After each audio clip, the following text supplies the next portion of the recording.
Hello viewers, আসসালামু আলাইকুম। কেমন আছেন সবাই? আশা করি ভালো আছেন। ভিউয়ার্স, চলছে রোদ বৃষ্টির খেলা। এখন বর্ষাকাল, প্রচণ্ড বৃষ্টি এবং মাঝে মাঝে প্রচণ্ড রোদ। এর ভিতরে চলে এলাম ছাদ বাগানে। আজ আলোচনা করব বর্ষাকালে ছাদ বাগানে কীভাবে গাছ লাগাবেন এবং অতিরিক্ত বৃষ্টির হাত থেকে গাছকে কিভাবে রক্ষা করবেন সে বিষয়টি নিয়ে।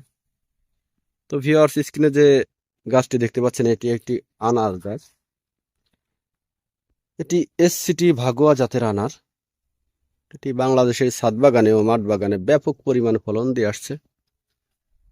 খেতে খুবই মিষ্টি এবং বীজগুলো খুবই নরম, এবং এটি একটি হাইব্রিড জাত, প্রচুর পরিমাণে ফলন হয়।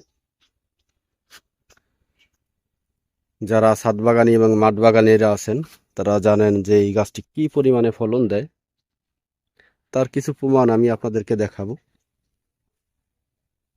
তো ভিউয়ার্স, প্রথমেই আসি বর্ষাকালে কিভাবে গাছ রোপণ করবেন ছাদে সে বিষয়টি নিয়ে, এবং অতিরিক্ত বৃষ্টির হাত থেকে গাছকে কিভাবে রক্ষা করবেন। তো ভিউয়ার্স, দেখতে পাচ্ছেন এটি কিন্তু একটি চারা গাছ। খুবই ছোট অবস্থায় এটিকে আমি ছাদ বাগানে রোপণ করে দিয়েছি। তো গাছটি মাশাআল্লাহ বেশ ঝোপালো হচ্ছে, এবং আমার প্রধান উদ্দেশ্য গাছটিকে ঝোপালো করা। কারণ ছাদ বাগানে গাছ যদি ঝোপালো না হয় তাহলে কিন্তু দেখতে খুব একটা শোভা পাবে না এবং দেখতে ভালো লাগবে না, এবং এর থেকে আপনি কাঙ্ক্ষিত ফলন পাবেন না। তো এই এসসিটি ভাগোয়া জাতের আনার, এটি আমি চারা অবস্থায় সংগ্রহ করেছিলাম এবং এটিকে আমি 18 লিটার বালতিতে রোপণ করে দিয়েছি। তো প্রথমে এটিকে আমি 8 লিটার বালতিতে দিয়েছিলাম। যখন একটু বড় হয়েছে তখন আমি এই 18 লিটার বালতিতে শিফট করে দিয়েছি। তো আপনারাও প্রথমে ছোট চারাকে বড় বালতিতে শিফট করবেন না, ছোট বালতিতে দিবেন, এবং তারপরে বড় হওয়ার পরে এই যে আমি দেখতে পাচ্ছেন 8 লিটার টবে দিয়েছি। তো এটির গোড়ার দিকে দেখতে পাচ্ছেন একদম পচা গোবর, এবং চিকচিক করছে যেটা, সেটা হচ্ছে মোটা বালি। তো 60% পচা গোবর, 20% মোটা বালি, এবং বাকিটুকু আমি বেলে দোআঁশ মাটি দিয়েছি। এর সমন্বয়ে এই মিডিয়াটা প্রস্তুত করেছি। তো টানার বৃষ্টির ফলেও এখানে এক ফোঁটাও পানি জমে থাকে না।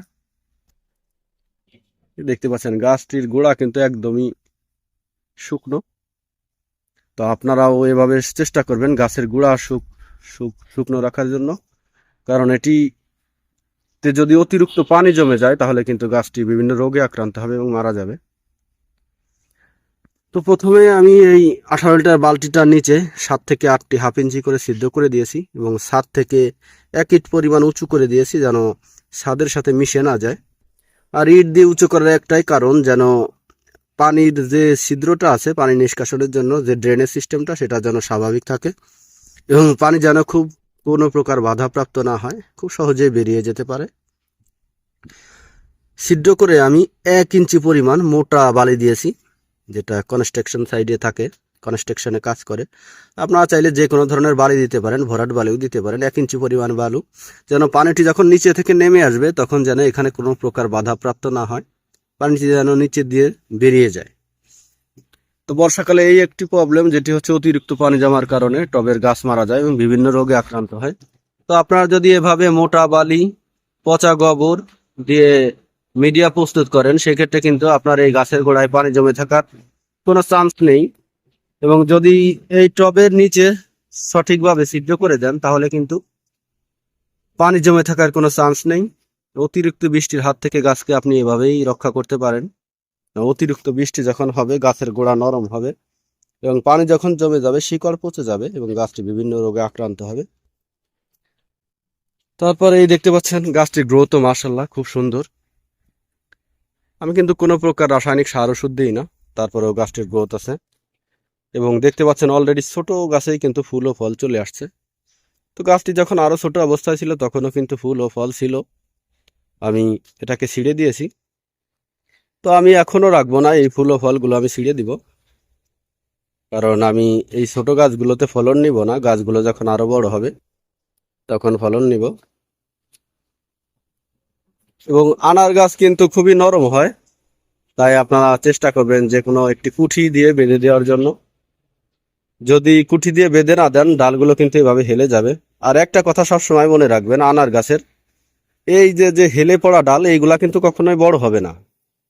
আনার গাছের যে ডালগুলা আপনি এই যে দেখতে পাচ্ছেন, যেগুলা সোজা থাকবে উপরের দিকে, ওই ডালগুলাই বড় হবে। শুধু হেলে পড়া যে ডালগুলা ওগুলা আস্তে আস্তে চিকুন হয়ে যাবে, এগুলা কিন্তু বড় হবে না। তাই সবসময় চেষ্টা করবেন আনার গাছের গ্রোথ সম্পূর্ণ ডালগুলোকে এভাবে কুঠির সাথে বেঁধে দেওয়ার জন্য উপরের দিকে। এবং চেষ্টা করবেন সবসময় যেন গাছটিকে রোদে রাখা যায়, কারণ ছায়াতে কোনো জিনিসই ভালো হয় না।